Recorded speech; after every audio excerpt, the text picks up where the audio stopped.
하나님의 말씀 볼까요? 신약 성경 에베소서 3장 14절입니다.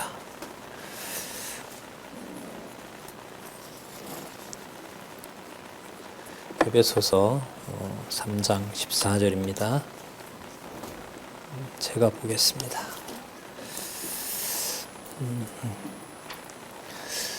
이러함으로 내가 하늘과 땅에 있는 각 족속에게 이름을 주신 아버지 앞에 무릎을 꿇고 비노니 그 영광의 풍성을 따라 그의 성령으로 말미암아 너희 속사람을 능력으로 강건하게 하옵시며 믿음으로 말미암아 그리스도께서 너희 마음에 계시게 하옵시고 너희가 사랑 가운데서 뿌리가 박히고 터가 굳어져서 능히 모든 성도와 함께 지식에 넘치는 그리스도의 사랑을 알아 그 넓이와 길이와 높이와 깊이가 어떠함을 깨달아 하나님의 모든 충만한 것으로 너희에게 충만하게 하시기를 간구하노라.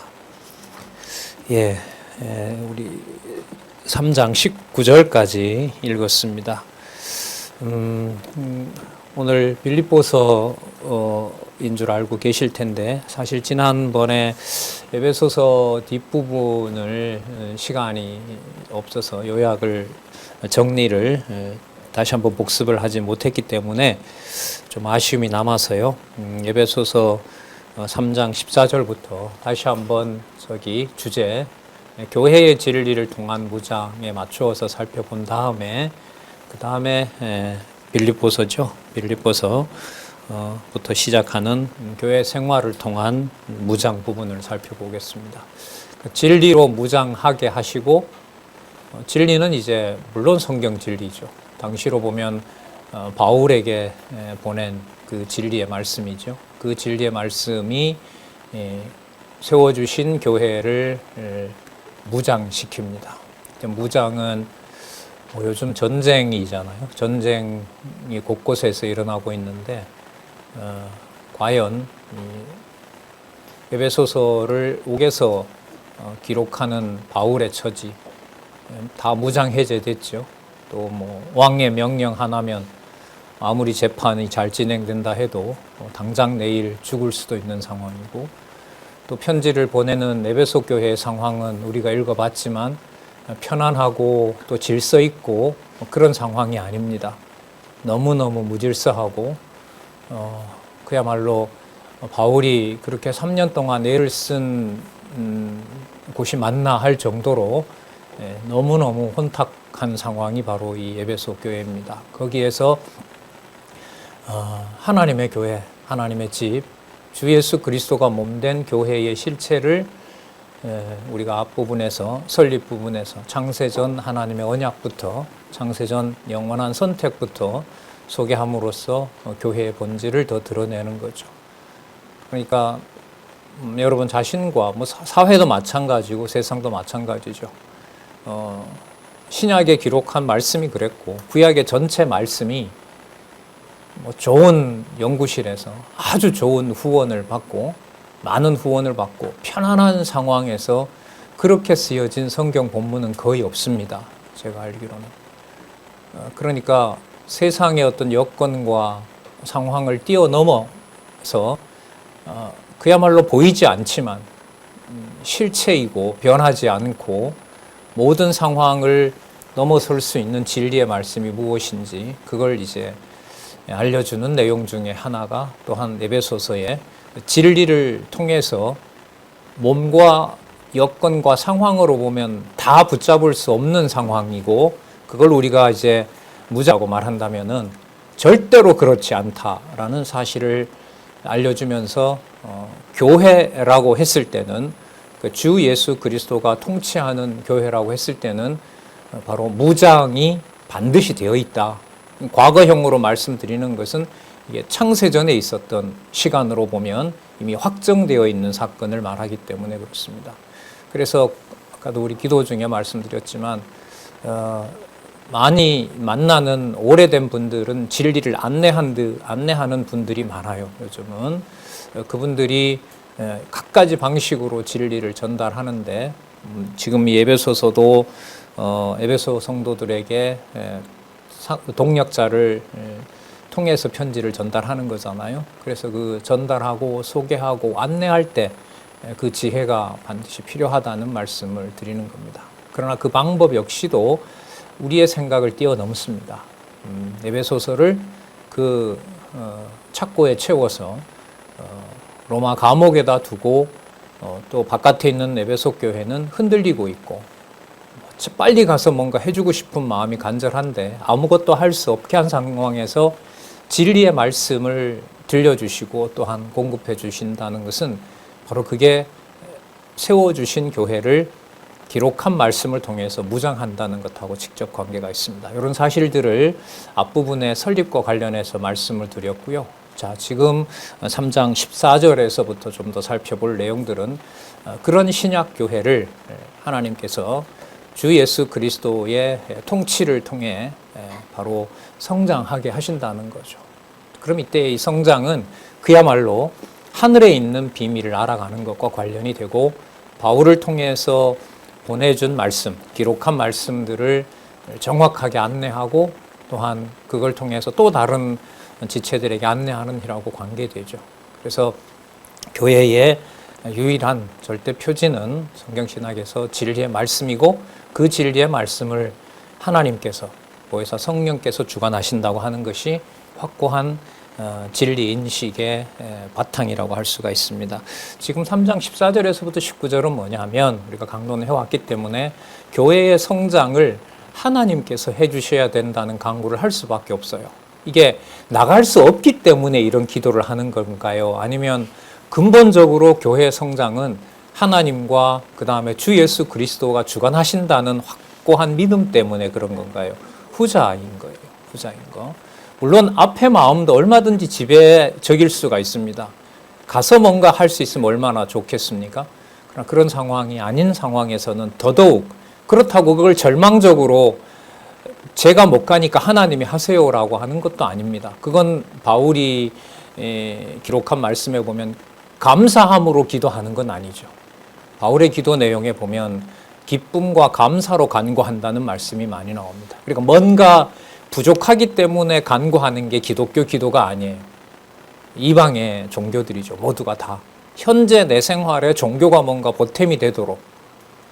그렇죠. 말씀을 보지 않으면 한 주간 내에 요거 하고 이렇게 되면 내 생활이 안정되고 건강도 지켜지고 재물도 보존이 되고 내 자신뿐만 아니라 내 자식에게도 이게 도움이 되고 그런 걸로 다 연결이 되어 있는데 성경으로 돌아오면 그걸 전부 누구 얘기로 다 연결을 시켜요?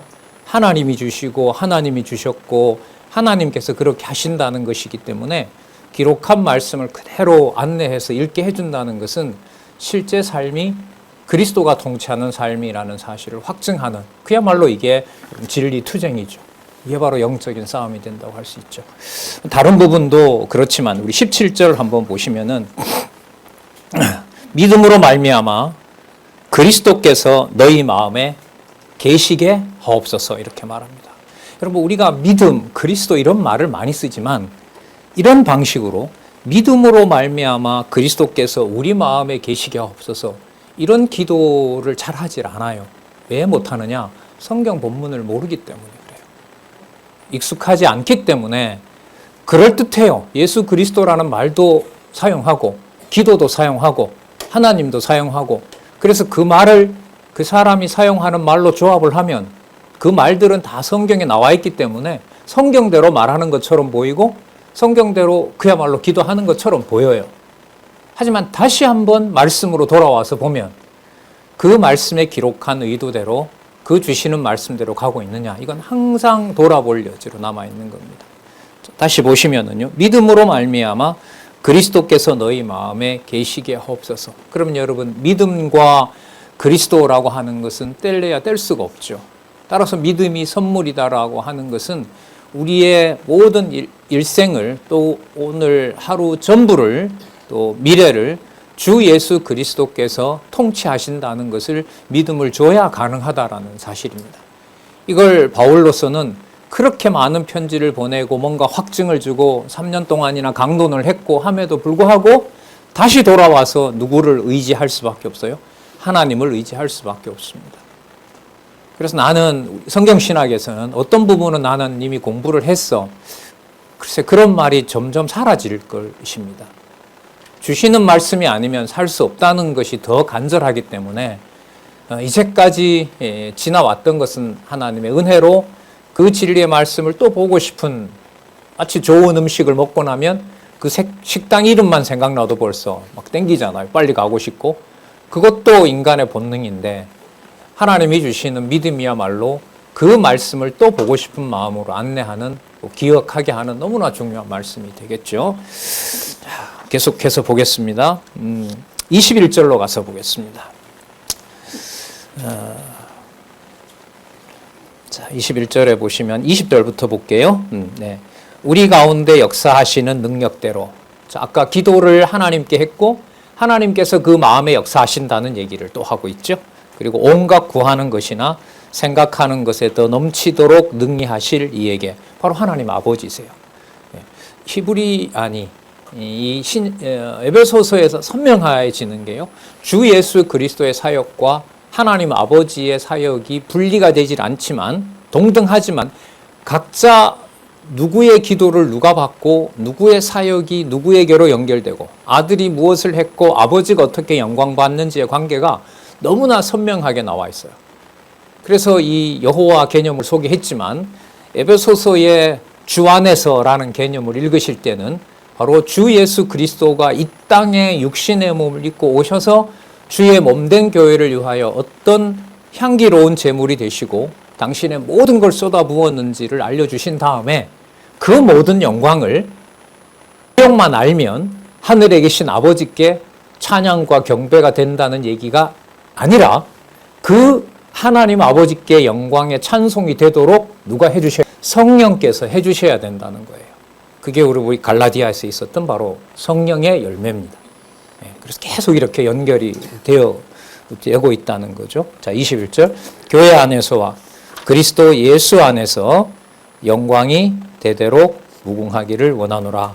자, 이렇게 아까 기도하고 또한 하나님 아버지께 주 예수 그리스도를 통하여 영광이 되도록 해주신다는 말씀을 하고 있습니다.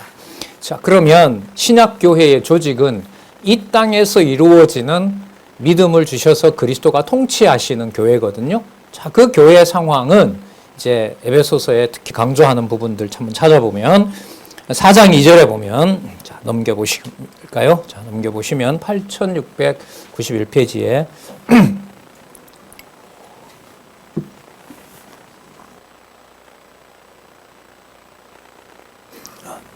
모든 겸손과 온유로 하고 오래 참음으로 사랑 가운데서 서로 용납한다, 이렇게 드러납니다. 겸손과 온유, 그 다음에 오래 참음, 이거는 전부 사랑. 이때 사랑은 여러분 아가페입니다. 하나님께서 주시는 사랑을 말하고요. 3절에 보시면 평안에 매는 줄로 누가 하나 되게 하신 것? 성령께서 하나 되게 하신 거예요. 성령께서 하나 되게 하신 것은 막연한 게 아니에요. 바울이 보낸 편지 안 읽으면 성령이 어떻게 하나 되는지 알 방법이 없어요. 당시로서는 더 하겠죠. 구약 성경이 그냥 쉽게 구할 수도 없을 뿐더러 사도들의 편지를 마음 놓고 볼 수도 없는 상황입니다. 그랬을 때 성령 안에서 하나 된다는, 우리가 이방인과 유대가 하나님 앞에서 하나 됐다는 이 사실을 무슨 방법으로 알 수가 있겠습니까? 그러니까 지금도 마찬가지죠. 수많은 정보가 있고 서로를 연결해주는 수만 가지 방법이 있어요. 돈부터 시작해서 건강에 대한 정보나 뭐 동호회들처럼 아시잖아요. 서로 얼굴이 달라도 관심사가 맞는 사람들끼리 모일 수 있는 네트워크는 뭐 수만 가지가 있습니다.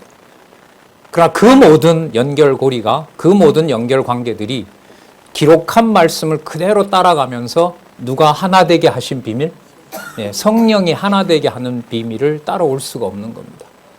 그래서 저는 몇 차례 말씀드렸잖아요. 이렇게 구약보다 분량이 적은 이 신약이 왜 하나님의 권위 있는 말씀이 될까? 그냥 훅 읽으면 몇 분이면 읽은 책도 많은데 어리석었던 거죠.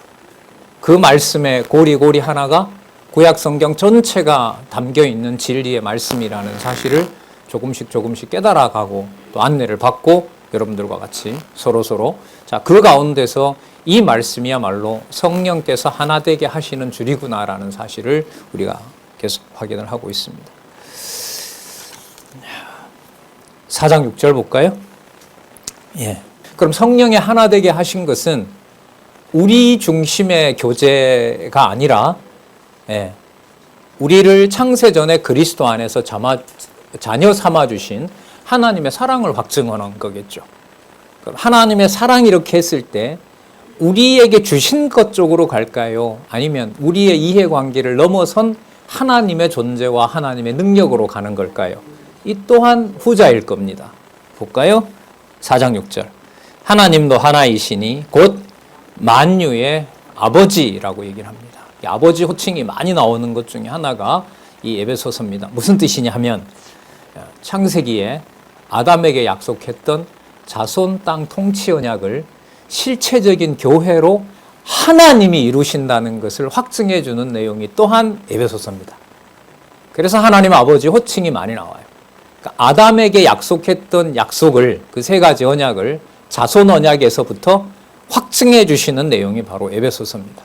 그러니까 이 비밀을 육체적인 육신의 관계를 통해서 이루어진 가정에서 가정교회의 비밀을 깨닫게 되는 바로 중요한 사실이죠. 그게 나중에 가면 부부와 자식과 또 사회생활로 연결되는 거 여러분들이 확인했었죠. 곧 만유의 아버지시라. 자, 그분이 어떤 분이신가 볼까요? 어떻게 존재하셨고 어떤 일을 하시는지. 만유 위에 계시고, 그러니까 만유보다 먼저 계신 분이죠. 그러니까 창조주가 되시는 거고요. 그 다음에 만유를 뭐 하세요? 통일하세요. 심어놓은 머리카락이 저절로 자라잖아요. 그죠? 예. 태양을 만들어 놓으면 태양이 그냥 저절로 돌아가잖아요. 자전하잖아요. 아닙니다. 만유를 뭐 하셔야 돼요? 예. 통일시키셔야 돼요. 우리 지난주에 그 장로님이 얘기하신 대로 220개 조의 세포가 몇 개는 하나님이 놔둬도 자동으로 돌아갈 거 아니에요. 봤어요? 하나님 관여하는지? 자, 관여합니다. 확인해 보면 확인해 볼수록. 자, 만유를 뭐 하신다고요? 통일을 하세요. 통일하세요. 그러면 감옥에 있든 내가 외롭든 내가 나 홀로라는 어떤 그런 함정에 빠져 있건 이게 이 말씀을 통해서 전부 극복이 되는 거죠. 만유를 뭐 하시고? 통일하시고. 또 어디 안에 계세요? 만유 안에 계세요. 이건 인간의 머리를 이해가 안 됩니다. 창조주가 내 신경과 심줄에 하나하나 그 신경세포에 하나님이 다 그걸 주관해 가시고 또한 그 가운데 계시면서 하나님의 창조주의 영원한 영광을 드러내신다. 글쎄, 과학적으로 탐구해 본다고 절로 드러나겠습니까? 아닙니다. 하늘에서 주시는 계시의 정신을 바울이 기도한 대로 주지 않으면 접근할 수가 없는 신비한 거죠. 이 비밀의 실체를 하나님이 그런데 우리에게 보여주셨습니다. 그게 바로 하나님의 집 가정이고요. 주 예수 그리스도가 통치하는 교회입니다.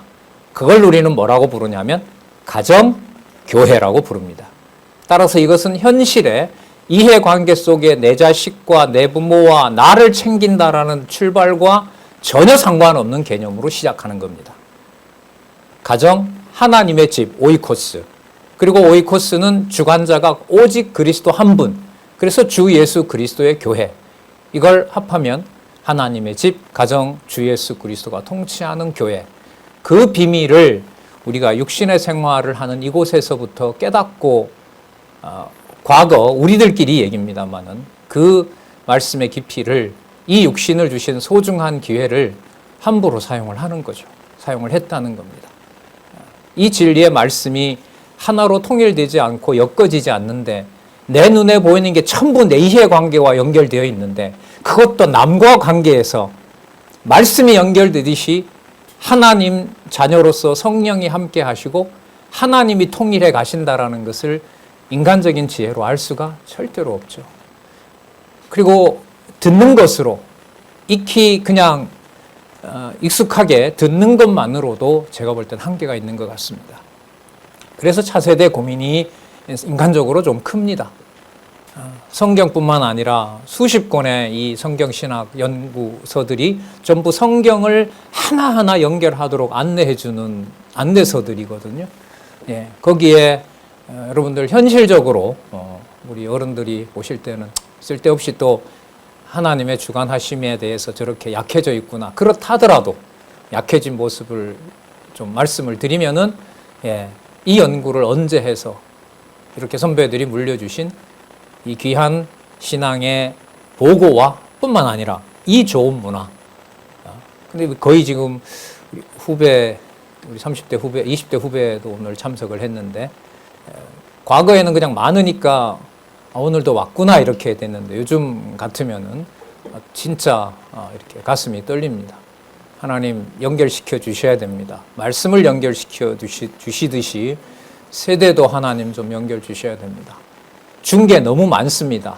한두 권밖에 안 되면은 아무나 어느 정도 하면 될 수 있을 텐데, 그 열어놓은 것들이 너무너무 많습니다. 혼자 추수하기가 힘듭니다, 하나님. 이런 이제 생각이 들고, 그 진리의 말씀을 접근해서 공부하려고 하는 세대들이 뭐 진짜 귀하다는 말로 표현할 수 없을 만큼 그런 소중함을 느끼게 됩니다. 여러분들도 마찬가지시라고 봅니다. 자, 4장 10절 한번 볼까요? 자, 내리셨던 그가, 그리스도 얘기입니다. 그가 모든 하늘 위에 오르신 자니 이는 만물을 충만케 하려 하신다. 그럼 여기에 하늘과 땅을 충만하게 하시는 분은 또 누구를 소개해요? 교회의 머리이신 주 예수 그리스도를 소개하죠. 아까는 누가 하셨어요? 아버지가 하셨죠. 그럼 아버지 하나님과 주 예수 그리스도의 만물을 통일시키는, 창세전과 지금을 통일시키는 이 원리를, 이 기록한 말씀 몇 절을 따라가게 되면 여기에서 이 비밀을 알게 되는 겁니다. 그렇죠. 다 눈으로 보고 듣는 것에 이제 매여서 살아가는데, 거기에서 창세전에 존재하시는 하나님을 생각할 수 있고, 그런 안내를 받아서 현재 내 삶에서 하나님의 살아계신 것에 놀라운 증거를 통해서 내가 이 땅에 비록 아픈 몸이지만 호흡하고 살아가는 것이 하나님의 생명의 기운을 들이마시고 또한 그 영광을 찬양하는 것으로 안내를 받는다는 것은, 이거는 너무너무 놀라운 일입니다. 그래서 어쨌든 부패했다 하지만 한국교회가 진리의 말씀을 어쨌든 그 강단에서 이 세상의 영원한 진리는 하나님 말씀밖에 없다는 바로 그런 선포가 아직까지도 우리나라에서 익숙하다는 것은 너무나 감사한 거죠. 그래 그들에게 진리의 말씀을 전할 수 있는 기회도 하나님이 진리의 말씀을 보관하셨고 또한 전파해 주시라고 믿습니다. 4장 21절 한번 볼까요? 4장 25절입니다. 4장 25절에 보시면, 그런즉 거짓을 버리고 각각 그 이웃으로 더불어 뭐라고 하죠? 참된 것을 말하라. 왜냐하면 이는 우리가 서로 뭐가 됨이라? 지체가 됨이니라. 그럼 아까 여러분 하나님께서 만유 위에 계시고 만유를 통일하시고 만유 안에 계시고 주 예수 그리스도께서 아까 뭐와 뭐를 통일하신다 그랬죠? 하늘과 땅을 통일하시는 분이시고, 그러면 바울이 전한 그 진리의 말씀을 깨닫게 되고 그 진리를 따라가도록 서로 그 진리의 말씀 안에 거한다는 사건은 보이지 않는 하나님이지만 이 실제 생활에서 살아계신 하나님의 생명의 말씀을 공급받는 현실이 되는 겁니다. 그러면 그게 최고로 중요하기 때문에 하나님의 방법은 바울을 밖에다 두고 에베소 교회를 돌보도록 한 것이 아니라 아무것도 할 수 없게 하고, 문자로 보내지만 누구의 능력이 역사하는?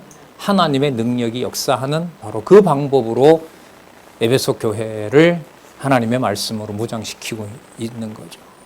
자, 그러면 이 말씀 하나를 전한다고 하는 것이 최고로 중요한 가치이기 때문에 나머지 여러 불편한 관계다, 내희의 관계다, 나한테 손해가 된다, 나한테 득이 된다, 이런 문제들을 하나님이 하게 해주시면 그 모든 상황을 뭐 합니까? 넘어서게 되죠. 그래서 온유와 인내, 디모데 전후서를 좀 사용하면 변론을 버리고 순수하게 전해야 될 것이 무엇인가만 안내하고 끝내라. 그리고 싸우지 마라. 변론 애써 하려고 하지 마라. 바울의 기록, 바울 사도가 보낸 편지에 보면 골로새서에 혹은 에베소서에 보면 그 말씀은 그게 아니라 이렇게 되는 겁니다. 정확하게 목소리를 높여서 해도 안 따라온다고 믿지 않는다고 정죄하지는 말라. 분을 내되 뭐 짓지는 말라? 죄 짓지 말라. 이게 살아계신 하나님의 능력이 믿어질 때만 가능한 겁니다. 전 이명재가 진짜 수십 년이죠. 저도 30몇 년대 가니까 20대 초반에 들었을 때 분을 내는데 분을 내는데 어떻게 죄를 안 지어? 도대체가 되질 않는 거예요. 자, 근데 간단해요. 누굴 주어로 삼으니까 못하는 게 당연해요. 내가 하려고 하니까 들으면 내가 할 수 있다고 생각했으니까. 그 믿음도 역시 그래요. 하나님이 주셔야죠. 그걸 하나님 하신다고 이렇게 강단에서 제가 27살 때부터 강론을 했는데 얼마나 많이 예배소서가 너무 좋으니까 너무 많이 했겠습니까? 학교 다닐 때는 서로 먼저 외우기 내기도 하고 학생들끼리 영어로 우리 외워볼까 이렇게도 하고 예수님이 몇 번 나오는지 빨리 찾기도 하고 별짓을 다 하고 했는데 그 정도 하면 전 제게 될 줄 알았습니다. 언감생심 말도 안 됩니다. 그러면 그때마다 진리의 말씀을 안내해 주는 분과 또 요새는 우리가 알고 있는 여러 매체를 통해서 진리의 말씀을 들을 수 있다는 거죠.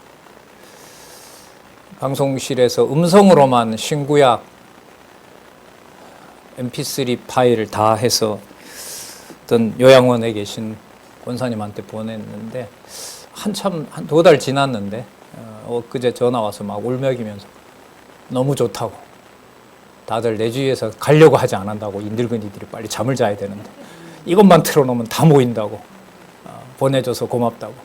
네. 네. 그렇습니다. 자, 그러면 그 진리의 말씀을 전하는 일에 모든 것이 맞춰져 있기 때문에 조금의 이해관계나 바울이 볼 때 이렇게 나를 배신한 방향으로 에베소 교회가 간다 하더라도 한 사람이라도 들을 수 있는 자가 이 진리를 통해서 있다면은 문제가 된다 안 된다? 아무것도 문제가 되지 않는다. 그게 무장입니다. 인간을 무장해제시키고 진리의 말씀으로만 무장시키는 거. 자, 볼까요? 32절입니다. 4장 32절. 당연하죠. 우리도 그랬으니까. 죄 서로 인자하게 하며 같이 읽어볼까요? 32절. 시작. 서로 인자하게 하며 불쌍히 여기며 서로 용서하기를 하나님이 그리스도 안에서 너희를 용서하심과 같이 하라. 그게 또 이어져요. 여러분 5장 2절에 많이 들으셨죠? 그리스도께서는 우리를 위하여 자신을 버리사 향기로운 제물과 생축으로 하나님께 드렸느니라. 기억나시죠? 5장 2절 말씀입니다. 자, 좀 더 넘어가 볼게요. 그러면서 여러분 이걸 이제 육신의 몸을 가지고 있는 이 지상에 맞추어요. 바로 부부 사이죠. 바로 상호 복종. 신령과 진정으로 하나님 여호와를 찬양하게 되는 그 가정에 상호 복종이 일어난다는 사실을 알려주게 됩니다. 자, 19절 보시면은 5장 19절요. 8713페이지. 시와 찬미와 신령한 노래들로 서로 화답하며 아까 참고 인내하고 불쌍히 여기면서 진리의 말씀 한마디라도 전할 수 있도록 하신다면 자, 그 결과는 그리스도의 향기로운 제물이 되는 겁니다. 그리스도의 통치가 그리스도의 제사직이 이루어지는 거죠. 자, 19절 시와 찬미와 신령한 노래들로 서로 화답하며 너희 마음으로 주께 노래하며 주께가 여호와라 그랬죠. 여호와께 노래하며 찬송하며 그래서 범사에 우리 주 예수 그리스도의 이름으로 보세요. 항상 누구에게 감사하며 아버지께 감사합니다. 이게 하나님 경외입니다. 그러니까 인내함으로 진리의 말씀을 안내해 주는 것으로 하나님께 감사하고 그 다음 보시기 바랍니다. 21절 그리스도를 뭐함으로 경외하게 됩니다. 왜냐하면 주 예수 그리스도의 아까 향기로운 제물로 우리를 하나님 자녀 삼아준 것을 확증해 주셨기 때문에 자 그래서 서로 뭐 하게 되냐면 피차 복종합니다. 아담은 남편은 자신의 모든 몸을 그리스도가 향기로운 제물처럼 준 것으로 주고 거기에 그 사랑이라고 하는 것은 그리스도의 향기로운 제물에 대한 찬양이겠죠. 거기에 아내가 복종하는 관계.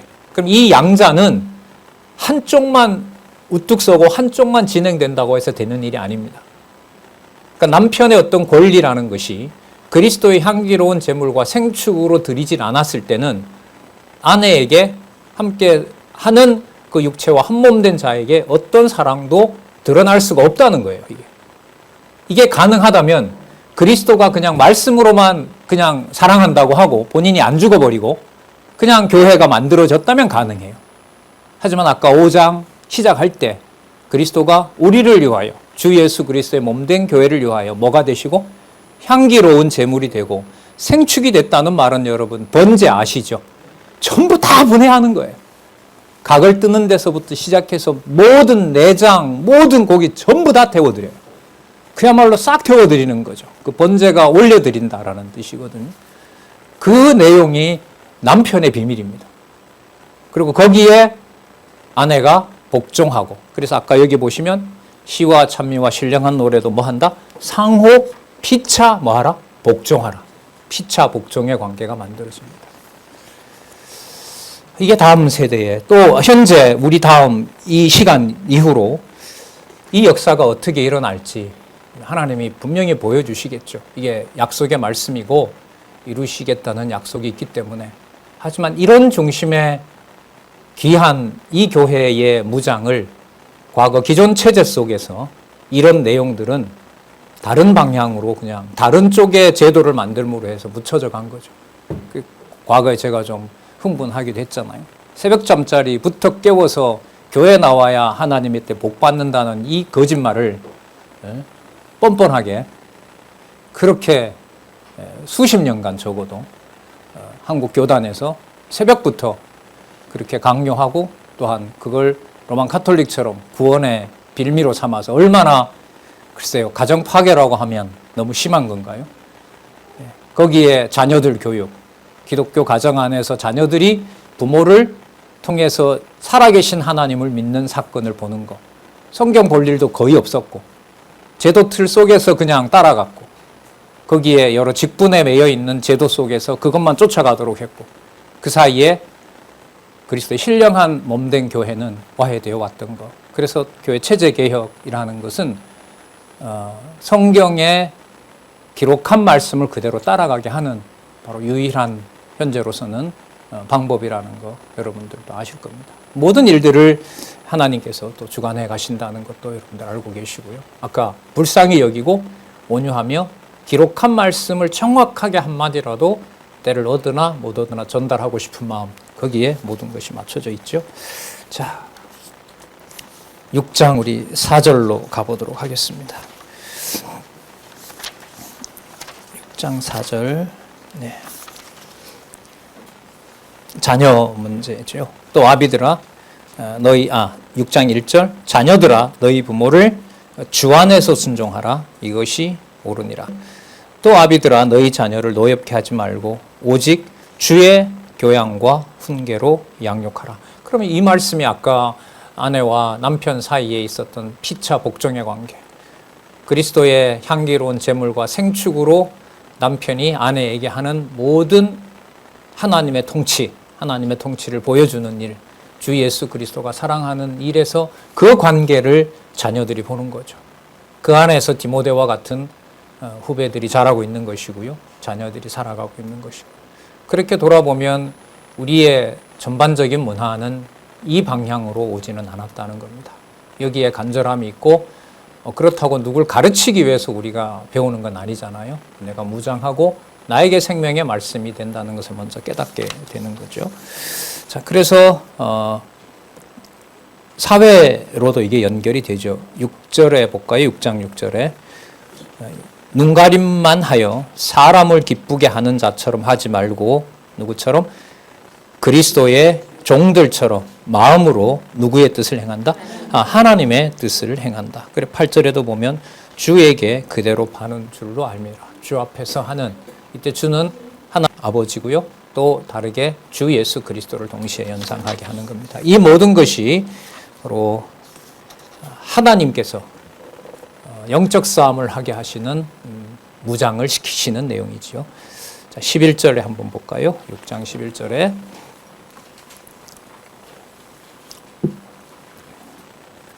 마귀의 괴계를 능히 대적하기 위하여 하나님의 전신갑주를 입으라. 자, 12절 우리의 씨름은 혈과 육에 대한 것이 아니요. 혈과 육은요. 혈과 육이 요구하는 이해관계를 놓고 싸우는 거예요. 내가 손해보지 말아야 되고 내 걸 먼저 챙겨야 되고 모든 경우가 나를 중심으로 해서 돌아가는 거고 우리를 중심으로 해서 돌아가는 거죠. 그게 여러분 혈과 육에 대한 거고 그걸 사단은 계속해서 이제 요구하는 거죠. 너 배를 먼저 불려야지. 무슨 소용이 있느냐. 세상에 남을 위하는 몸이 어디 있느냐. 자기 몸을 자기가 위하듯이 다 그렇게 되는 것이지. 이게 바로 혈과 육에 대한 싸움이고 거기에 나중에 히브리서에 가면 나오죠. 일만하게 뿌리가 돈사랑이다. 그게 바울이 목회했던 바울이 강론했던 교회들이 말년은 전부 돈에 매수되는 일이 벌어집니다. 요한계시록에 가면 사단은 공중권세 잡은 자는 성도들의 영혼까지 거래하는 품목으로 쓰지요. 교인 몇 명, 건물 몇 명, 시가 10억, 8억에 드립니다. 광고 질비하잖아요. 그런 광고들. 우리가 살고 있는 시대라고 보시면 됩니다. 그러면 그들만 그럴까요? 그리스도가 통치하지 않으면 내가 진리의 말씀을 말하는 입술로 내 이해관계 속에서 자녀와 부모와 형제들의 영혼도 내 중심으로 거래하고 싶은 마음이 우리들에게도 있을까요? 예, 저만 있죠. 다 있어요. 예, 그렇게 깊이 같이 깨달아 가시니까 감사한 거죠. 이게 누구를 위해서 꼭 누구에게만 맞는 거라면 그게 저주 아니겠습니까? 자, 하나님의 전신갑주 볼까요? 13절 그러므로 하나님의 전신갑주를 취하라. 이는 악한 날에 너희가 능히 대적하고 모든 일을 행한 후에 서기 위함이라. 자, 14절 진리죠. 자, 이게 다 연결이 됩니다. 자, 진리의 말씀이니까 자, 14절 끝에 의의 말씀이 됩니다. 자, 그리고 15절에 어떤 복음이 되죠? 평안의 복음이 됩니다. 왜? 이해관계 아까 혈과 육에 대한 싸움을 넘어섰으니까요. 그 다음에 16절에 아까 믿음으로 그리스도께서 통치하신다는 것을 믿어지게 해주시잖아요. 그게 바로 믿음의 방패입니다. 자, 그리고 17절에 그런 그리스도의 통치가 최종적으로 완성되는 것을 뭐라 부르냐면 구원이라고 그럽니다. 그리고 그 확증을 바울이 그때그때 보내는 말씀으로 확인합니다. 바로 성령의 검, 곧 하나님의 말씀이라고 하는 사실이죠. 자, 이러한 진리의 바탕을 두고요. 6장 23절 보겠습니다. 6장 23절 하나님 아버지와 그 다음에 주 예수 그리스도에게로부터 평안과 믿음을 겸한 사랑이 형제들에게 있을지어다. 또다시 한번 이 형제들이 누구냐 하면 더 구체적으로 우리 주 예수 그리스도를 변함없이 사랑하는 모든 자, 이방과 유대를 포함해서 모두 사랑하는 자들에게 하나님의 전신갑주가 진리의 말씀을 통하여 확증되고 바울을 통해서 또 바울의 동역자들을 통해서 또 그를 따르는 성도들과 함께 진리를 감독하고 진리도 보존할 뿐만 아니라 형제들의 생명과 가난과 고통까지 전부 안고 감옥에서 진리를 전하다가 잡힌 바울이나 남겨진 교회 비진리가 그 교회를 무너뜨리고 바울의 편지 읽지 말자 그러고 그래도 우리가 뭔가를 해야 된다고 하는 바로 그 교회를 혼자라도 소수라도 그 진리의 말씀으로 모든 생활이 그리스도의 통치 아래 있다는 사실을 확인해 주도록 하는 내용이 바로 빌립보서입니다. 그래서 여러분 빌립보서에서부터 8739페이지에 보시면 무엇을 통한 무장요? 교회의 자, 그럼 이때 교회는 창세전 하나님께서 그리스도 안에서 하늘과 땅을 뭐 하세요? 통일시킨 실체입니다. 그게 여러분의 제6신과 부부관계와 자녀와 모든 형제 이웃관계에서 유대와 이방을 초월해서 드러나고 있고 바울이 보낸 진리의 말씀, 지금으로 말하면 이 진리의 말씀으로 서로 소통하게 하는 바로 그 현실이 그 사건이 어디와 어디를 통일시킨다? 하늘과 땅을 통일시키고 하나님이 시작하셨고 하나님이 통일하시고 하나님이 어디 안에? 만유 안에 계시는 아버지가 되시는 사건이다라는 거죠. 그 사건이 교회의 생활입니다. 그래서 이 교회 생활은 눈에 보이는 우리의 외적 생활을 버리는 게 아니라 그 외적 생활로 보이는 육체 관계 속에서 서로 얽히고 설킨 미운정, 고운정, 모든 애와 증이 다 섞여 있는 그런 관계 속에서 어디와 어디가 통일되는 역사가 일어난다. 하늘과 땅이 통일되는 역사가 일어나는 현장이라는 겁니다. 상황을 초월해서 감옥에 있든 만날 수 없든 그런 건 문제 삼지 않습니다. 오히려 더 진리의 말씀만 오히려 증거되도록 전해지도록 하시겠다는 말씀이 실질적인 교회 생활에서 일어난다는 것이 바로 빌립보서에서부터 시작해서 데살로니가입니다.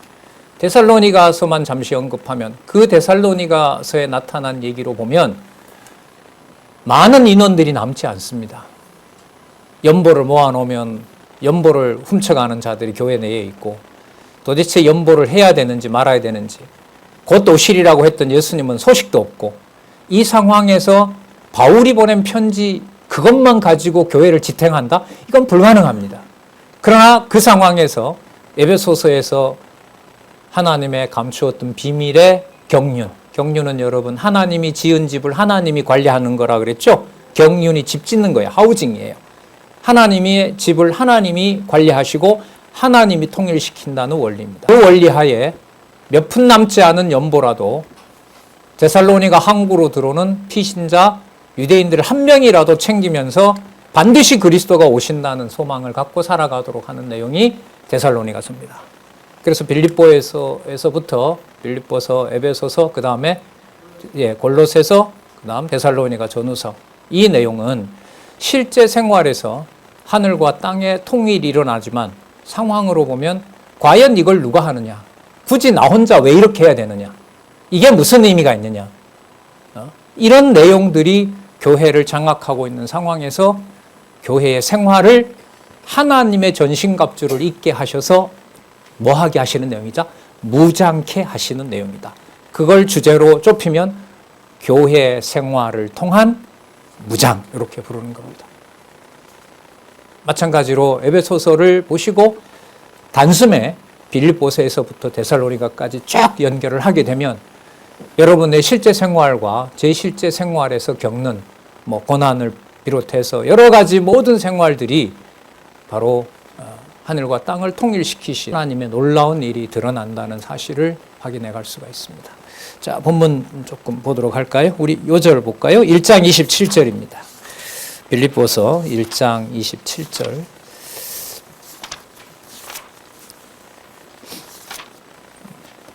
우리 같이 한번 읽어볼까요?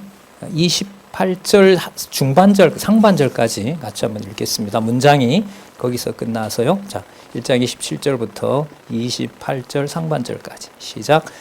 오직 너희는 그리스도 복음에 합당하게 생활하라.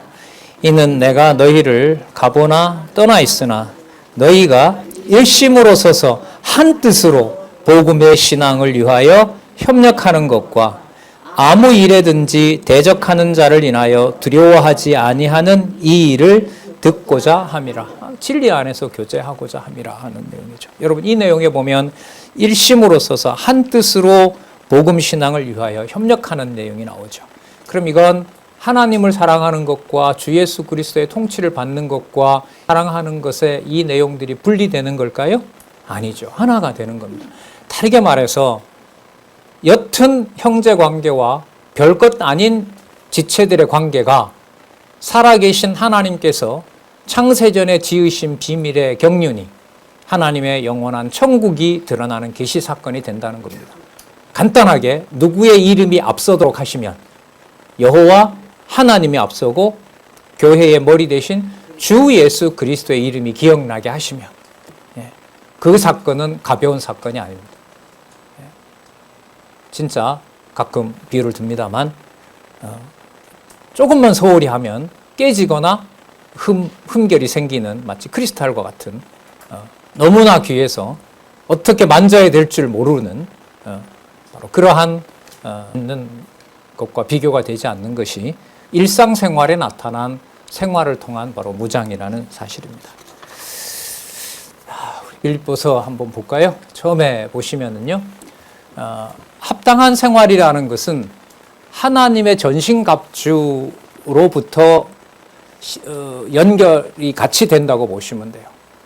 하나님의 전신갑주, 머리부터 발끝까지 누가 통치하는 교회? 그리스도가 통치하시는 교회.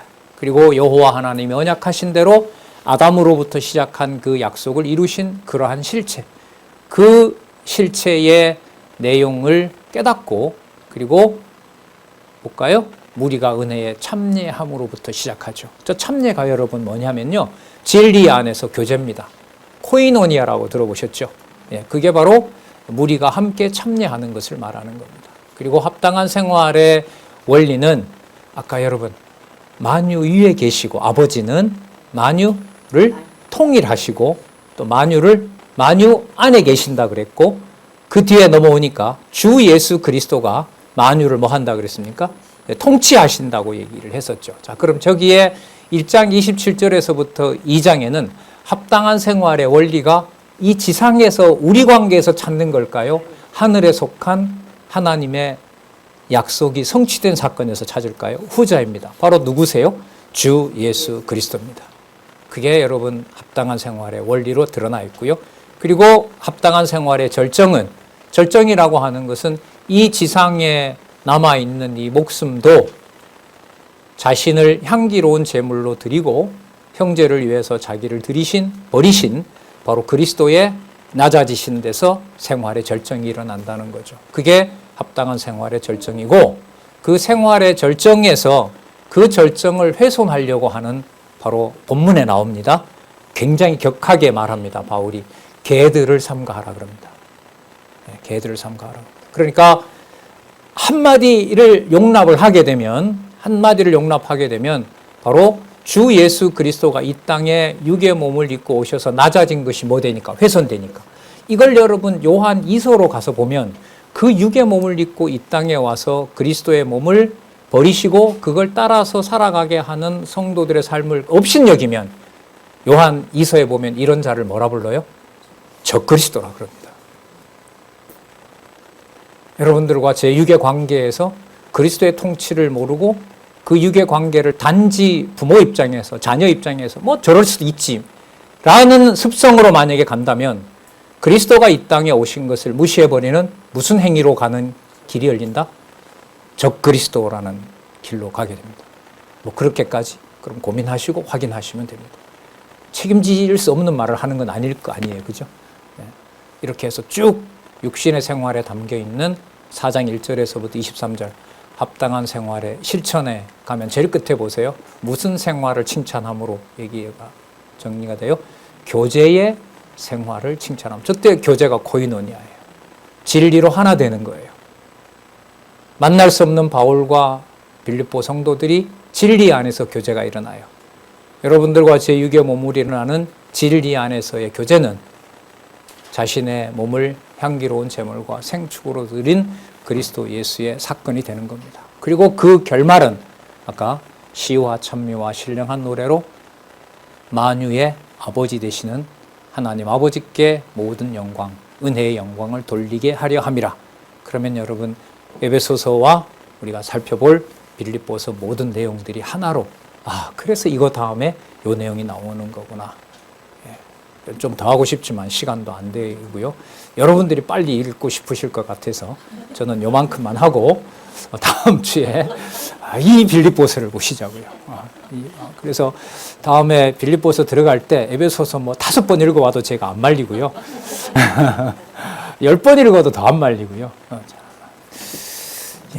아침 추운 시간 수고를 하셨습니다. 기도하겠습니다. 하나님, 두렵고 떨리는 마음으로 기록한 말씀에서 벗어나지 않고자 하나님 간절한 마음으로 진리의 말씀을 다시 보게 해주셨습니다. 이 진리의 말씀 아래서 어떤 여건과 어떤 상황이 오더라도 진리의 자유와 하나님께서 주시는 복음의 평안이 우리를 인도하시고 또한 보호해 주시기를 이 시간 간절히 간구합니다. 예수님의 이름으로 기도드렸습니다. 아멘.